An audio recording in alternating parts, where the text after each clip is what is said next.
tangan yang mencoblos di bilik sempit dengan harapan besar di hati kecil mereka. Dan mari kita buka data yang tidak bisa dimanipulasi.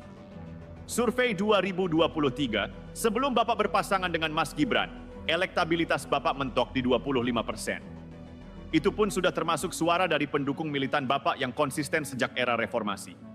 Tapi tetap saja, 25%. Angka yang jika berdiri sendiri tidak cukup untuk menang. Ganjar waktu itu masih di atas, bahkan Anies masih membayangi.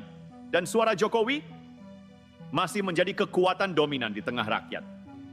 Begitu Bapak menggandeng Gibran, semuanya berubah.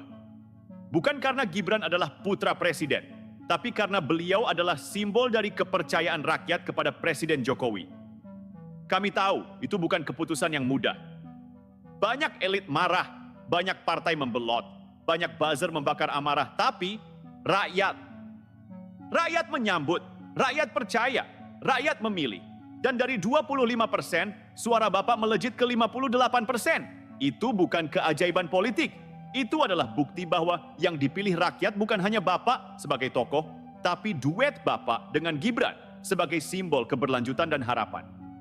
Pak Prabowo, saat Bapak diam terhadap serangan terhadap Gibran, saat Bapak lebih cepat mengampuni Hasto dan Tom Lembong, saat Bapak membiarkan penuduh Pak Jokowi berpesta pora, rakyat mulai mempertanyakan. Masihkah ini Prabowo Gibran yang dulu kami pilih? Masihkah ini pemerintahan yang menghormati suara rakyat Jokowi? Kami takut jawaban dari pertanyaan itu adalah tidak. Dan jika benar tidak, maka jangan heran.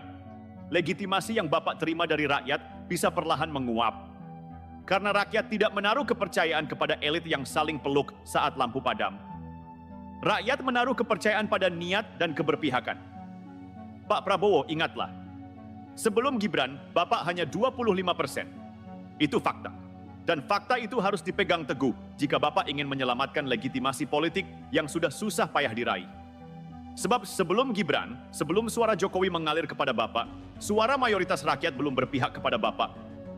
Jangan sesekali melupakan hal itu. Jangan merasa terlalu cepat nyaman di kursi presiden, hingga lupa siapa yang membuka pintu kemenangan. Gibran. Dan di belakang Gibran, ada Jokowi. Dan di belakang Jokowi, ada jutaan rakyat biasa seperti kami, yang rela berdebat di medsos, rela dibully di dunia nyata, hanya untuk membela duet ini.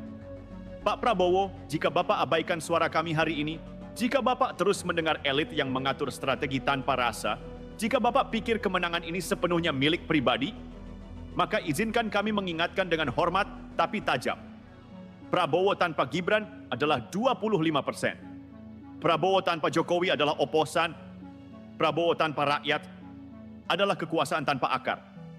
Dan kekuasaan tanpa akar, sekuat apapun kelihatannya, akan mudah tumbang saat badai datang. Kami tidak menginginkan itu, Pak. Kami ingin Bapak berhasil. Kami ingin duet ini terus kuat. Tapi bukan dengan mengabaikan rasa keadilan. Bukan dengan memberi pengampunan pada mereka yang dulu menyerang, sementara yang membela justru dibiarkan sendiri.